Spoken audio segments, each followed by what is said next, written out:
Bapak Ibu sekalian, ateges kula ngamartaken anggenipun Bapak lan Ibu sekalian ingkang pinungan saha kula monggo adicara pun lajengaken kanthi adicara inggih punika pengaosan inti ingkang badhe atur dipuraturaken panjenenganipun Bapak Gubernur Wijaksono.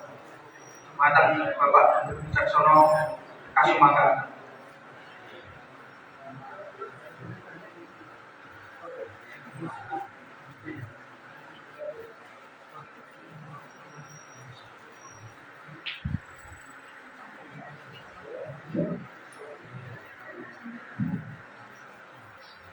A'udzubillahi minasyaitonirrajim. Bismillahirrahmanirrahim. Assalamualaikum warahmatullahi wabarakatuh. Waalaikumsalam. Alhamdulillahirabbil alamin wa bihi nasta'inu 'ala umuri dunya waddin. Wassalatu wassalamu 'ala asyrafil anbiya'i wal mursalin sayyidina wa maulana Muhammadin wa 'ala alihi wa sahbihi ajma'in. Amma ba'du, yang kami hormati bapak-bapak, ibu-ibu serta pemuda yang insya Allah dirahmati Allah Subhanahu wa ta'ala. Syukur alhamdulillah, marilah kita aturkan kehadiran Allah Subhanahu wa ta'ala yang masih memberikan kita kesempatan untuk bermajelis ilmu pada malam hari ini. Selaras dengan sabda Rasulullah SAW, "Idza marartum bi riyadil jannah farta'u." Rasulullah SAW menyeru kepada para sahabatnya, kalau kamu melalui atau melintasi riyadul jannah atau taman-taman surga, farta'u, maka singgahlah. Kemudian para sahabat ini bertanya, wa ma riyadul jannah ya Rasulullah, dan apa yang kau maksud taman surga ya Rasulullah? Kemudian Rasulullah SAW mengatakan majalisil ilm atau majelis-majelis ilmu yang alhamdulillah pada malam hari ini kita sudah berada di dalamnya. Insyaallah ini termasuk taman surga. Dan juga kelebihan atau keutamaan seorang penuntut ilmu adalah innal malaikata la tad'u ajnihataha ridwan li thalibil ilmi. Bahwasanya para malaikat itu meletakkan sayapnya sebagai tanda ridho atas penuntut ilmu. Jadi malaikat itu bersayap. Ada yang 2, 3, 4 sampai 600. Salawat serta salam marilah kita haturkan kepada junjungan kita Nabi Muhammad SAW yang alhamdulillah telah membimbing umatnya selama 23 tahun, yang melalui berbagai macam rintangan, halangan dan cobaan sampai akhirnya kita dapat menikmati indahnya Islam pada malam hari ini. Alhamdulillah. Bapak dan Ibu jamaah Masjid Nurul Huda, pengajian pada malam hari ini, minggu kemarin saya diminta untuk mengangkat tema sejarah nuzulul Quran. Terus kan? Setelah saya cari sejarah nuzulul Quran di Sirah Nabawiyah kemudian di tafsir, ternyata itu banyak sekali, sehingga saya merasa tidak cukup untuk disampaikan seluruhnya. Jadi pada malam hari ini saya bawa kepean atau contekan dari rangkuman berbagai sumber yang insya Allah waktunya cukup sampai jam 9. Langsung saja. Kalau ada kata Bapak Ibu sekalian mendengar kata nuzulul Quran yang terbesit dalam pikiran Ibnu, nuzulul Quran, turunnya Al-Quran. Dan betul itu secara bahasa memang seperti itu. Nuzul atau turun itu adalah perpindahan dari tempat yang tinggi ke tempat yang rendah. Dan Quran itu adalah firman Allah Subhanahu wa Ta'ala. Dan ternyata dalam beragam kitab tafsir, nuzulul Quran atau turunnya Al-Quran ini melalui beberapa tahapan. Tahapan pertama, Al-Quran turun dari Allah Subhanahu wa Ta'ala ke Lauhil Mahfuz. Kemudian dari Lauhil Mahfuz turun lagi ke Sama'id dunya atau langit dunia ini, ke Baitul Izzah. Ada juga ulama yang mengatakan menyebut Baitul Izzah ini sebagai Al-Katabah. Dan ini turunnya Al-Quran dari Lauhil Mahfuz ke Baitul Izzah ini adalah sebagaimana yang dimaksudkan oleh Allah Subhanahu wa Ta'ala dalam surat Al-Baqarah ayat 185, Syahrul Ramadan alladzi unzila fihi al-Quran, yaitu bulan Ramadan yang diturunkan kepadanya Al-Quran, yaitu dari Lauhil Mahfuz ke Baitul Izzah. Dan juga yang dimaksud firman Allah Subhanahu wa Ta'ala, inna anzalnahu fi lailatul qadar. Sesungguhnya kami menurunkan Al-Quran itu pada malam Lailatul Qadar dalam surat Al-Qadar.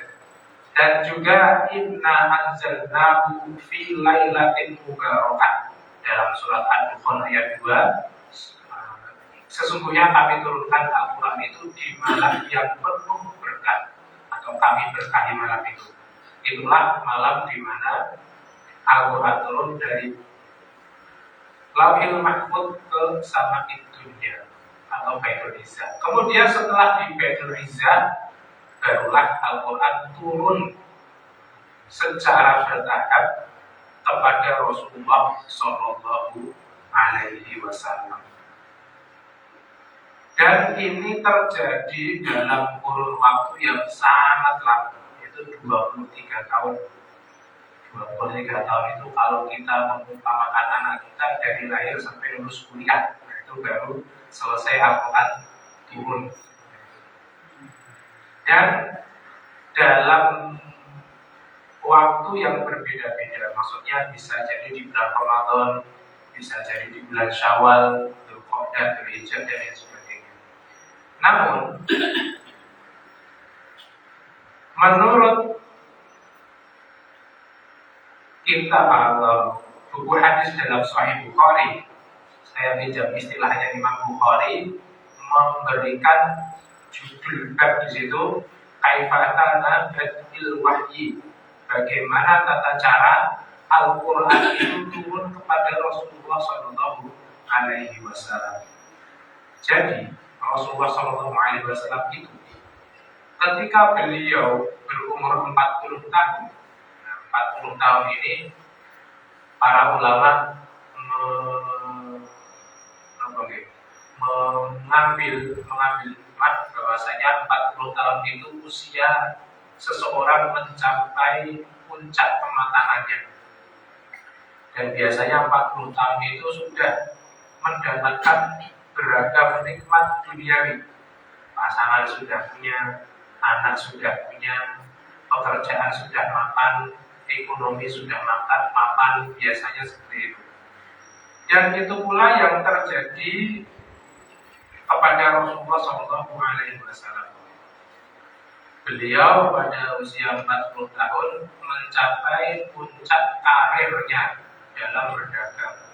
Beliau menjadi pedagang yang sukses karena dimodali oleh Siti Khadijah, istri beliau yang tercinta yang pertama.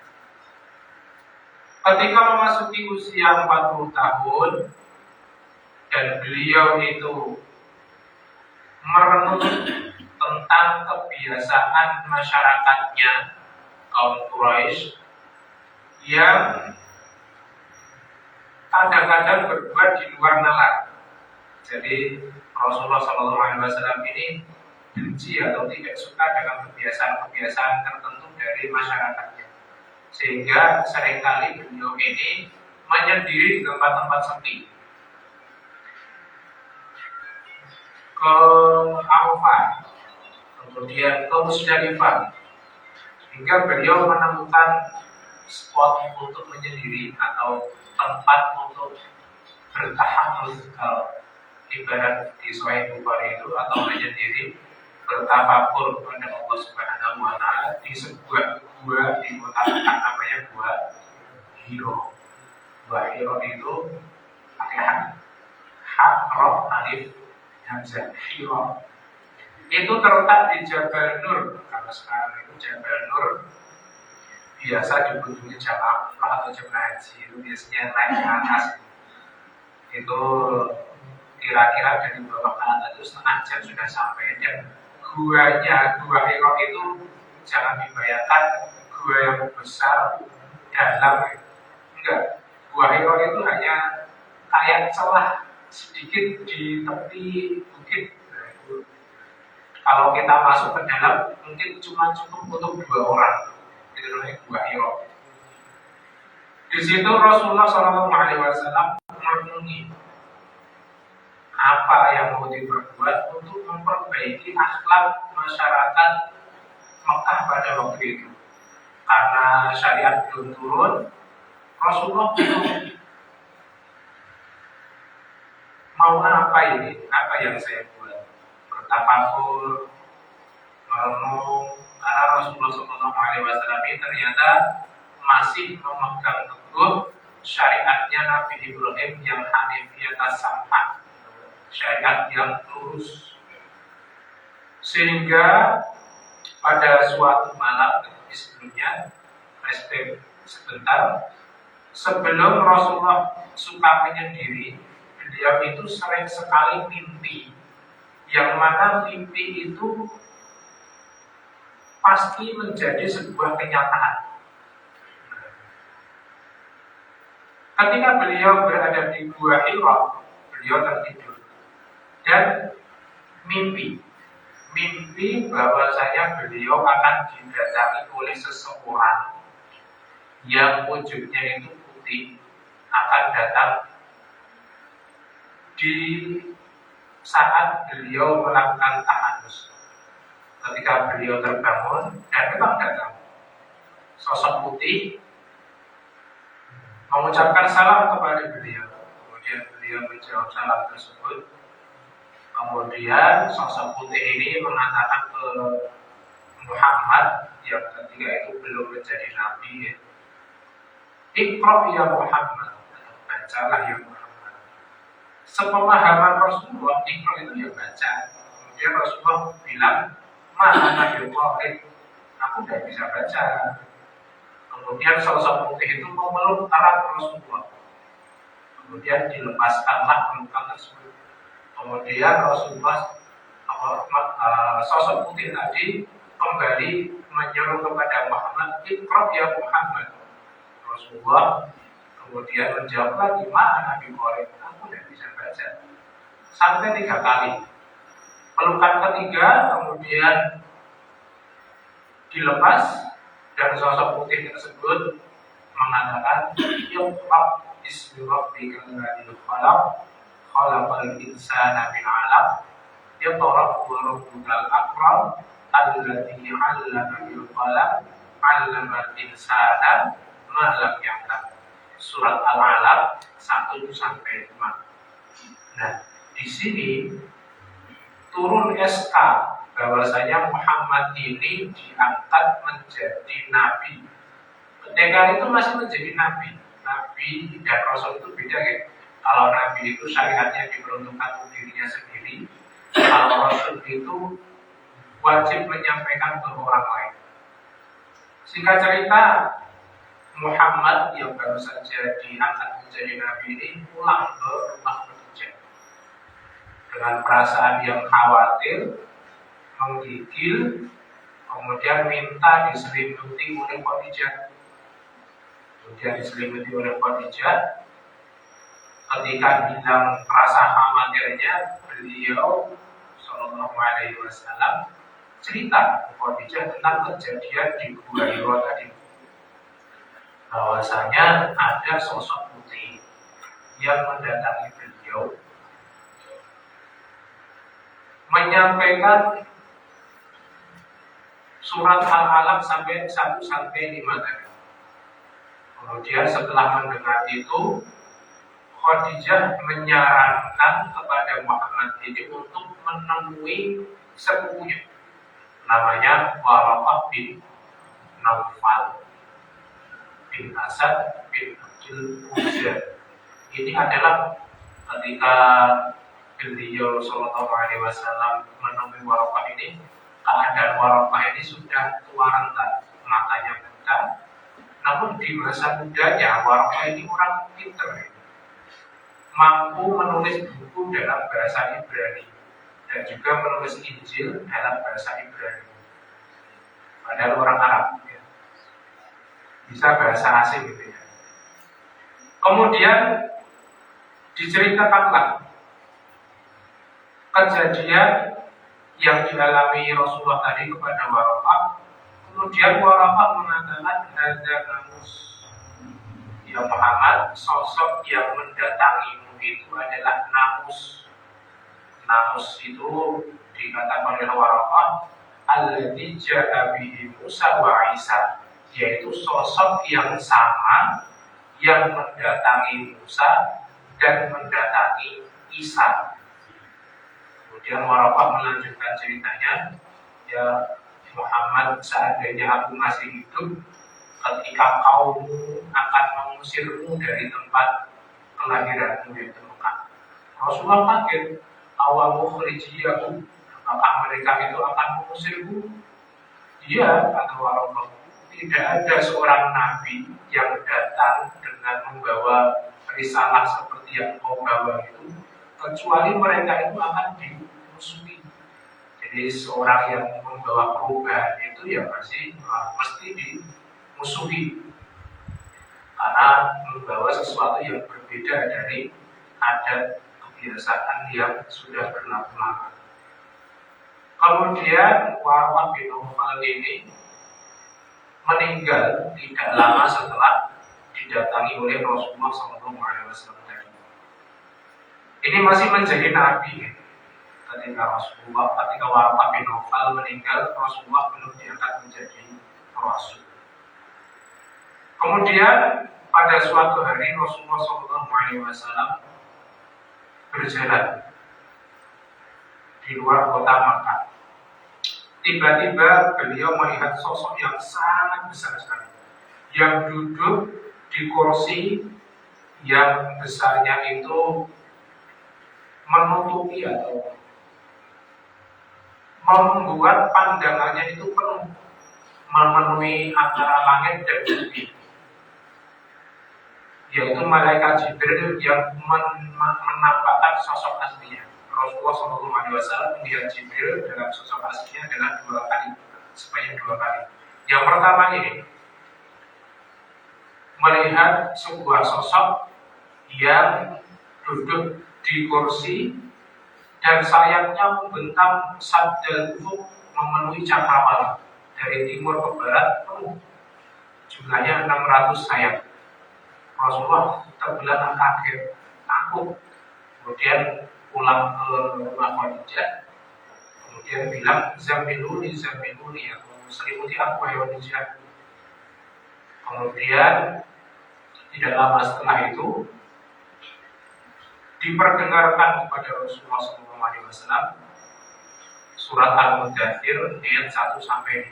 Ya ayyuhal mudaththir qum fa'anzir wa rabbaka fakabbir wa thiyabaka fatahhir wa rujza fahjur. Dengan turunnya ayat Al-Mudaththir 1-5 ini, maka resmi Muhammad SAW diangkat menjadi Rasul. Turun SK-nya menjadi Rasul. Kemudian ceritalah Muhammad ini kepada Khadijah.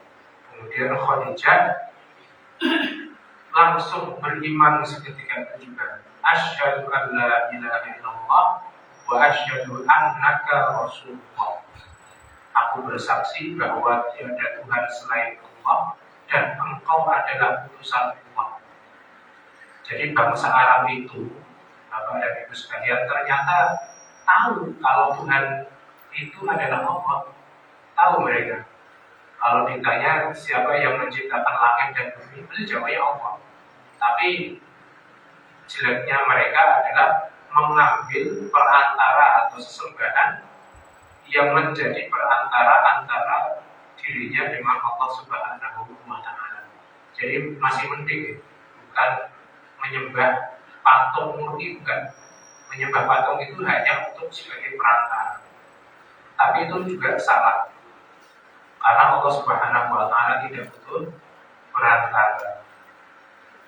Kemudian setelah turun surat Al-Mudaththir 1-5 ini, wahyu itu turun secara berangsur-angsur selama 23 tahun. Dan ini menjadi mukjizat bagi Rasulullah SAW, karena setiap nabi itu biasanya diberikan mukjizat yang paling besar sesuai dengan keadaan masyarakat di mana Rasul tersebut hidup.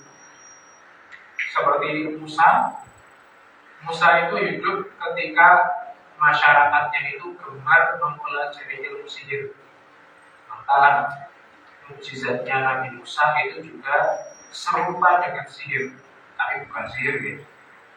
Di antaranya bisa membelah lautan. kemudian bisa tangannya keluar cahaya putih. Wa'hum yadaka ila janahika takhruju baydu'an min ghairi sud, dalam surat At-Taha itu. Ketika dikempitkan tangannya ke kirian, tiba-tiba tangannya itu berubah bersinar putih, Nabi Musa. Kemudian juga Nabi Musa ini dapat mengubah atas izin Allah tentunya, mengubah tempatnya ketika diperintahkan oleh Allah Subhanahu wa taala untuk menghadapi penyihirnya Fir'aun, disuruh melemparkan tongkat itu. Fa'idha dia hayyatun tas'a. Seketika itu juga tongkatnya ini berubah menjadi ular. Dan pertama kali yang tahu itu justru para penyihir. Mereka tahu bahwa saya ini bukan sihir ini. Ini di luar jangkauan sihir, dan memang itu adalah mukjizat yang diberikan Allah Subhanahu wa taala kepada Rasulnya Musa. Demikian pula dengan Nabi Isa. Nabi Isa itu hidup di zaman ketika berkembangnya ilmu medis. Maka dalam surat At-Taha itu juga dijelaskan bahwasanya Nabi Isa itu dapat menyembuhkan orang yang buta, kemudian menyembuhkan orang kusta.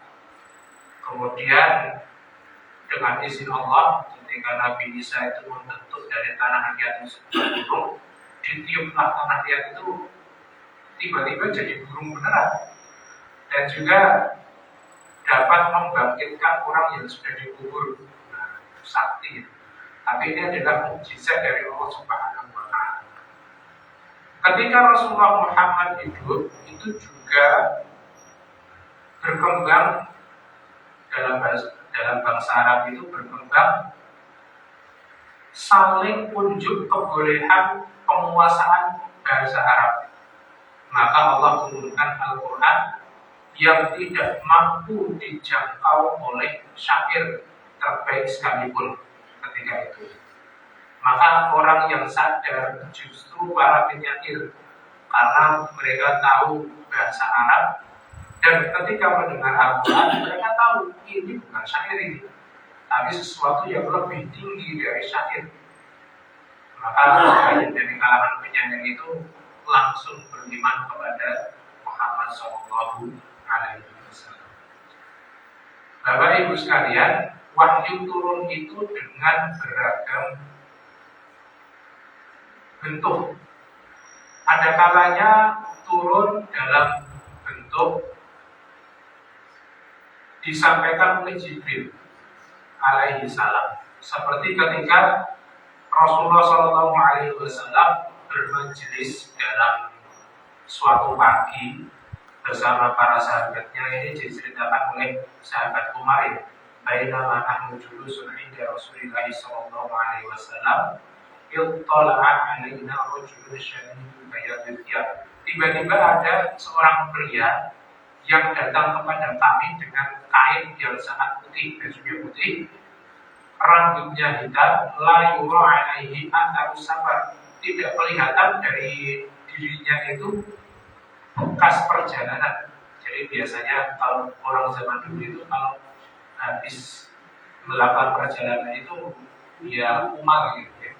Karena tidak seperti sekarang yang bisa ditempuh dengan singkat. Kalau zaman dulu berat. Wala ya'rifuhu minna ahad. Tapi orang ini juga bukan penduduk Madinah ya. Dari mana orang ini? Kemudian tanya apa itu Islam, apa itu iman, apa itu ihsan. Tanya kapan terjadi hari kiamat. Kemudian tanya apa tanda-tanda kiamat. Kemudian di akhir hadis Rasulullah menjelaskan itu adalah Jibril. Itu bentuk pertama atau cara turun wahyu pertama adalah disampaikan oleh malaikat Jibril. Cara kedua adalah dengan ilham, yaitu Rasulullah SAW tiba-tiba dalam hatinya itu tersimpan Al-Quran. Jadi Jibril meletakkan Al-Quran dalam hati Rasulullah SAW, yang Rasulullah otomatis hafal ayat tersebut. Itu bentuk kedua. Kemudian Bentuk ketiga adalah dengan Rasulullah SAW berbicara langsung kepada Allah Subhanahu wa Ta'ala tanpa perantara, seperti pada kisah Isra Mi'raj. Dari Masjidil Haram diperjalankan ke Masjidil Aqsa, kemudian ke Sidratul Muntaha. Di situ Rasulullah SAW menerima syariat sholat. Ketika turun, beliau langsung hafal ayat yang menerangkan tentang sholat. Itu bentuk ketiga. Kemudian cara turun wahyu yang keempat adalah ini yang paling berat, seperti beliau mendengar dentuman lonceng. Ini yang paling berat. Seperti ketika Rasulullah SAW menerima wahyu ayat ifki atau bantahan atas tuduhan kaum munafikin di Madinah yang telah memfitnah Aisyah berzina. Jadi ceritanya itu ketika sepulang dari perjalanan perang, memang kebiasaan Rasulullah itu dalam safarnya membawa istri diundi. Ketika itu jatuh undiannya ke Aisyah. Aisyah dalam perjalanan pulang itu gelangnya jatuh, hilang. Kemudian rombongan itu istirahat sebentar. Kemudian diturunkanlah tandu yang membawa Aisyah ini dari kotanya. Aisyah pergi cari gelang tadi menurut jalan yang dilintasi oleh rombongan tadi. Kemudian ketika Rasulullah memerintahkan untuk jalan lagi, ternyata Aisyah ini belum pulang ini. Dan para sahabat yang menaikkan tandu ke atas unta juga tidak merasa kalau Aisyah itu tidak ada di tandunya. Karena memang ketika itu Siti Aisyah masih ringan, masih kecil, badannya belum seperti badan dewasa. Akhirnya Sayyidah Aisyah ini kembali ke tempat rombongan bermukim tadi atau istirahat tadi itu. Oh, sudah tidak ada orang ini. Kemudian menangis di situ. Datanglah salah seorang sahabat, dan biasanya dalam satu rombongan itu ada rombongan yang belakang untuk jaga-jaga. Nah, ketemulah sama rombongan yang belakang tadi. Kemudian singkat cerita, Abdullah bin Ubay bin Salul menyebarkan berita bohong bahwasanya Aisyah itu sudah melakukan zina dengan sahabat ini, karena ketika pulang dari perjalanan Aisyah tidak bersama dengan rombongan. Nah, kemudian selang 1 bulan itu sudah kabar itu sudah merebak di seantero Madinah, dan itu sangat membuat besar Rasulullah, Abu Bakar, dan Aisyah itu sendiri. Yang menggembar-gemborkan adalah Abdullah bin Ubay bin Salul, tokoh munafikin Madinah.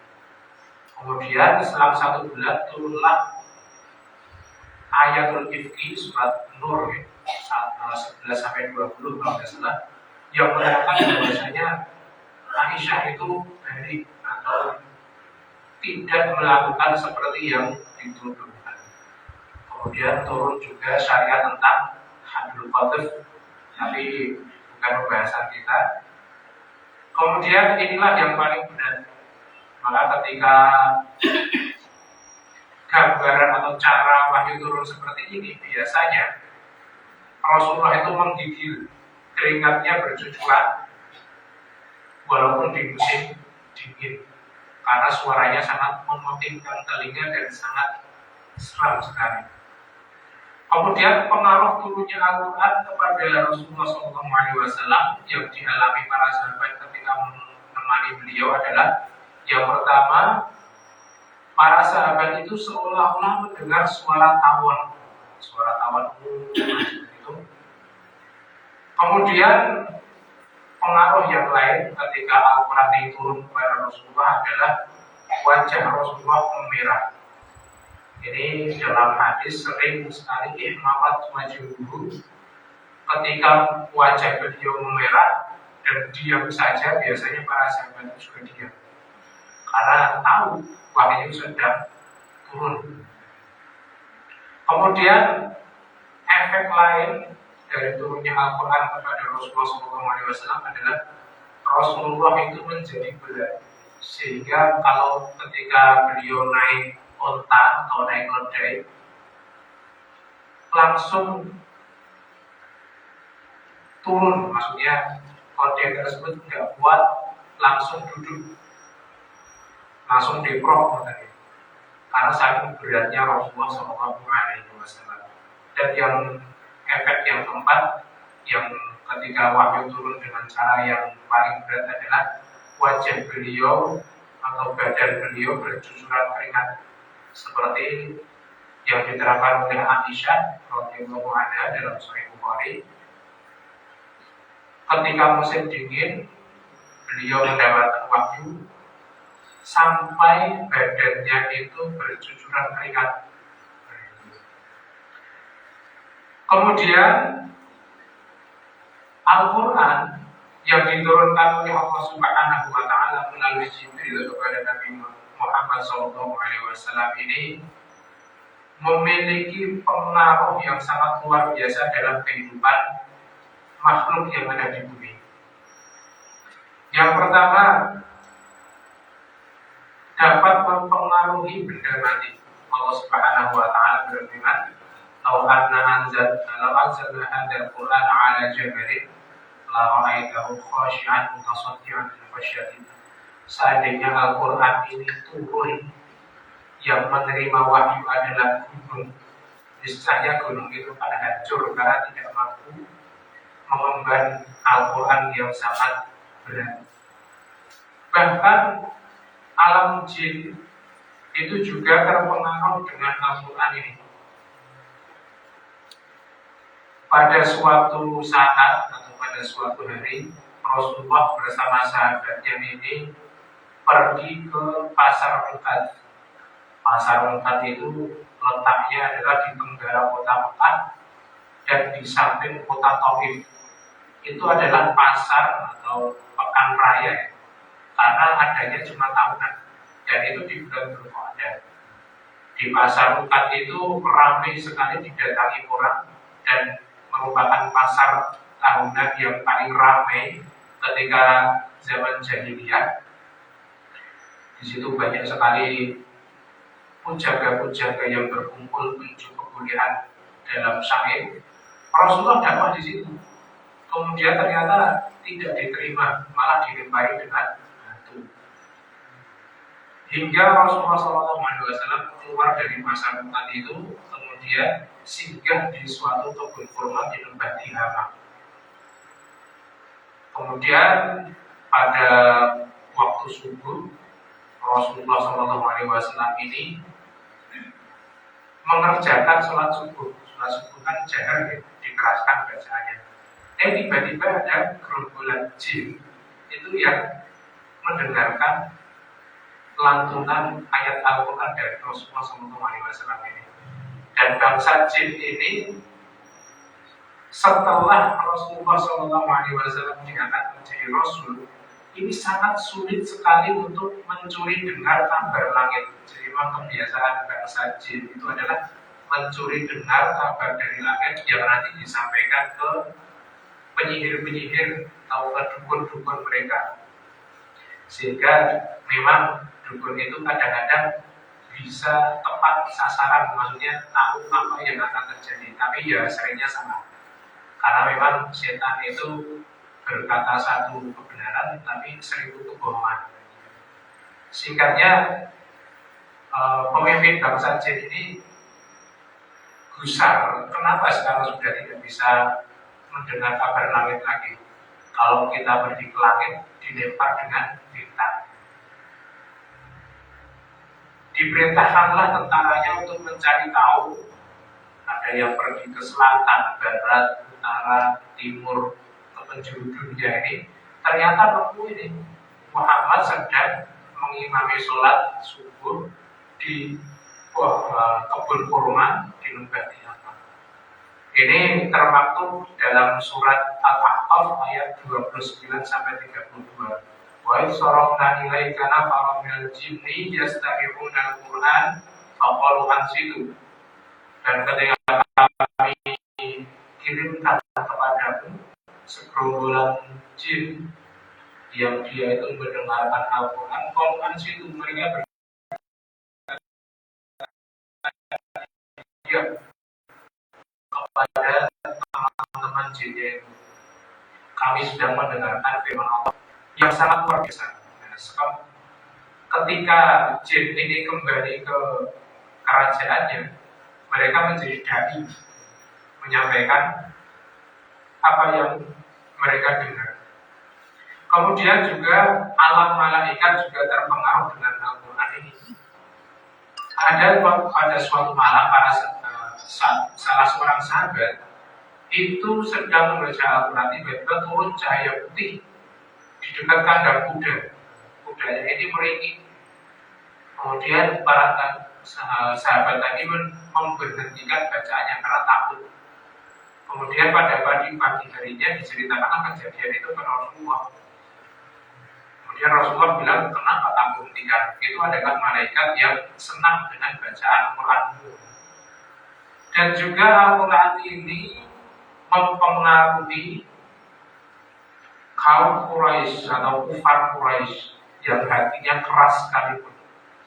Pada suatu malam ada Abu Jahal itu sedang mengendap-endap di sekitar rumah Rasulullah SAW. Ternyata tujuannya itu hanya untuk nguping Rasulullah mengaji.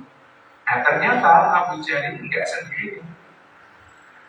Di sisi rumah yang lain ternyata ada Abu Sufyan bin Harb, itu juga pentolannya Quraisy ketika itu juga melakukan hal yang sama. Ternyata di sisi lain rumah beliau itu juga ada satu orang lagi yang juga pentolan Quraisy juga, namanya Akhnas bin Suwaid. Dia juga kuping. Singkat cerita, tidak terasa sudah hampir subuh. Nah, tiga orang ini kaget, wah ada subuh ini. Kemudian pulang, ternyata di sebuah gang mereka ketemu. Kemudian masing-masing dari mereka tanya, ayo dari mana? Kok ada di dekat rumahnya Muhammad? Akhirnya mereka ngaku habis dengar Al-Quran. Ketika mereka berbincang, kemudian sepakat nggak usah kesini lagi. Nanti kalau ketahuan masyarakat bisa gawat. Karena kita bertiga ini adalah pentolannya kaum Quraisy.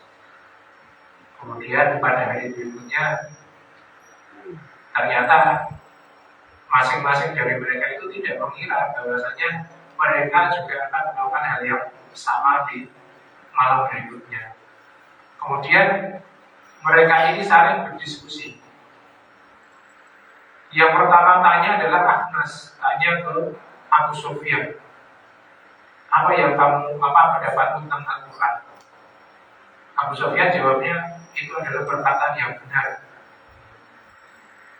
Tapi sayangnya karena kedudukan Abu Sufyan di kalangan bangsa Quraisy ini memendingnya atau menghalanginya dari masuk Islam ketika itu. Kemudian Akhnas ini juga tanya ke Abu Jahal, apa pendapat tentang Al-Quran? Jawabannya sama, itu adalah perkataan yang hak atau yang benar. Tapi sekali lagi kedudukan mereka di kalangan bangsa Quraisy di masyarakat itu menghalangi mereka untuk masuk Islam. Kemudian jemaah yang dirahmati Allah Subhanahu wa Ta'ala, ini semua adalah bagian dari sejarah.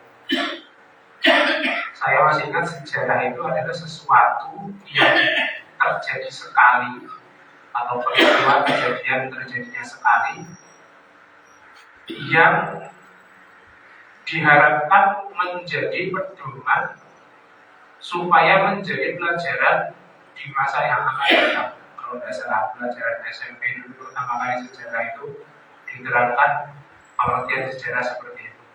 Nah, jadi Bapak Ibu sekalian, ini semua itu sudah selesai. Jadi turunnya Al-Quran dari Allah Subhanahu wa Ta'ala ke Lauhil Mahfuz, kemudian dari Lauhil Mahfuz ke Baitul Izzah, dari Baitul Izzah ke Rasulullah SAW itu sudah selesai.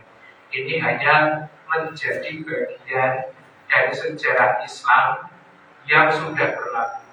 Maka yang paling penting adalah yang turun berikutnya, yaitu kita menurunkan Al-Quran itu ke hati kita masing-masing. Karena Al-Quran itu dalam surat Al-Baqarah ayat 185, Syahrul Ramadan alladzi unzila fihi al-Quran hudan linnas, yaitu menjadi petunjuk bagi manusia. Intinya seperti itu. Peringatan nuzul Quran dan lain sebagainya, intinya adalah mengingatkan kita bahwasanya Al-Quran itu adalah huda atau petunjuk bagi manusia. Maka Bapak Ibu sekalian dan juga pemuda-pemudi, bagus kita memperingati nuzul Quran, tapi tidak lengkap kalau kita hanya melakukan seremonial saja tanpa mengambil pelajaran apa yang inti dari nuzul Quran itu, yaitu menurunkan Al-Quran ke hati kita. Maka diharapkan setelah nuzul Quran yang mungkin sudah berkali-kali ya, itu kita menjadi semangat kembali untuk mempelajari Al-Quran. Paling tidak bisa membacanya, karena salah satu karakteristik Al-Quran itu adalah muta'abbadun bitilawatihi. Membaca saja sudah merupakan ibadah. Setelah kita bisa membaca, kita cari maknanya, karena tidak mungkin huda atau petunjuk itu dimengerti kalau tidak dibaca. Dibaca dulu baru dimengerti. Sama seperti undang-undang itu, kalau tidak dibaca ya kita terobos lampu merah, tahunya ya sah-sah saja, ternyata tidak. Dan Allah Subhanahu wa Ta'ala itu sangat memuliakan orang yang paham Al-Quran. Di pembahasan terakhir tentang motivasi kita untuk semangat belajar Al-Quran. Pada suatu hari, Khalifah Umar bin Khattab ini pernah memanggil gubernur Mekah atau wali kota Mekah pada saat itu, namanya Nafi' bin Abdul Haris, ke Asfan. Ketika Nafi' bin Abdul Haris dipanggil ke Asfan, Nafi' ini memasrahkan administrasi kotanya, kota Mekah yang dia pimpin, kepada Abdurrahman bin Abza. Abdurrahman bin Abza ini adalah mantan budak. Budak itu ya budak ya, sudah tahu ya. Tapi ketika Nafi' ini dipanggil Umar tanya, Nafi', yang kau pasrai ngurus Mekah itu siapa? Jawabnya Nafi', Ibnu Abza. Siapa itu Ibnu Abza? Maula min mawalina, kata Nafi'. Dia adalah mantan budak dari budak itu. Loh, apa enggak ada orang lain? Masa mantan budak di pasrai ngurus kota, ngurus Mekah itu kalau sekarang jadi provinsi, jadi gubernur, jadi dipasrahkan provinsinya kepada mantan budak. Kemudian jawabannya Nafi' adalah innahu alimun bi kitabillah. Tapi dia itu, Ibnu Abza ini adalah orang yang sangat paham sekali dengan Al-Quran. Maka jawabannya adalah Shadaqa Rasulullah sallallahu alaihi wasallam, innallaha yarfa'u bihadzal kitabi aqwaman. Maka Allah Subhanahu wa Ta'ala mengangkat dengan Al-Quran ini beberapa kaum atau orang-orang tertentu, diangkat derajatnya oleh Allah Subhanahu wa Ta'ala karena Al-Quran. Maka Bapak Ibu sekalian, mari kita lebih semangat lagi untuk belajar Al-Quran. Baca dulu Al-Quran, kemudian kita sambil belajar membaca, pahami makna Al-Quran, agar kita mendapatkan keberkahan nuzul Quran, yaitu turunnya Al-Quran ke hati kita masing-masing. Ini masih ada beberapa, tapi saya rasa sudah kemalaman gimana. Ya mungkin itu saja yang dapat kami sampaikan. Kurang lebihnya mohon maaf. Semoga kita semua dapat mengambil pelajaran atau hikmah apa dari nuzul Quran itu yang paling penting, yaitu menurunkan Al-Quran dari yang sudah ada buku ke dalam hati kita. Wallahu a'lam bishawab. Wassalamualaikum warahmatullahi wabarakatuh. Makatan wau pengawasan saking Bapak Ibu Bijaksana, mugi menapa ingkang dipun aturaken saged kita pendet manfaatipun sehingga saged nambahi ilmu babagan agama Islam sarta iman lan takwa dhateng Allah Subhanahu wa taala. Amin. Awit saking sedaya jemaah masuk surga pun aturaken ageng ibadah. Para jemaah ingkang dipun mulyakaken Allah, mekaten wau pengaosan nuzul Quran Masjidul Huda ing dalem menika. Saderengipun dipungkasi bahwa pilih akhir kula dherekaken acara menika kathah perintah-perintahipun ingkang bisa atur ingkang boten pinujana kula nyuwun ampun sampun pangreksan. Monggo acara pengaosan ing dalem menika kita pungkasi kanthi waosan dalam kula dherekaken. Wassalamualaikum warahmatullahi wabarakatuh.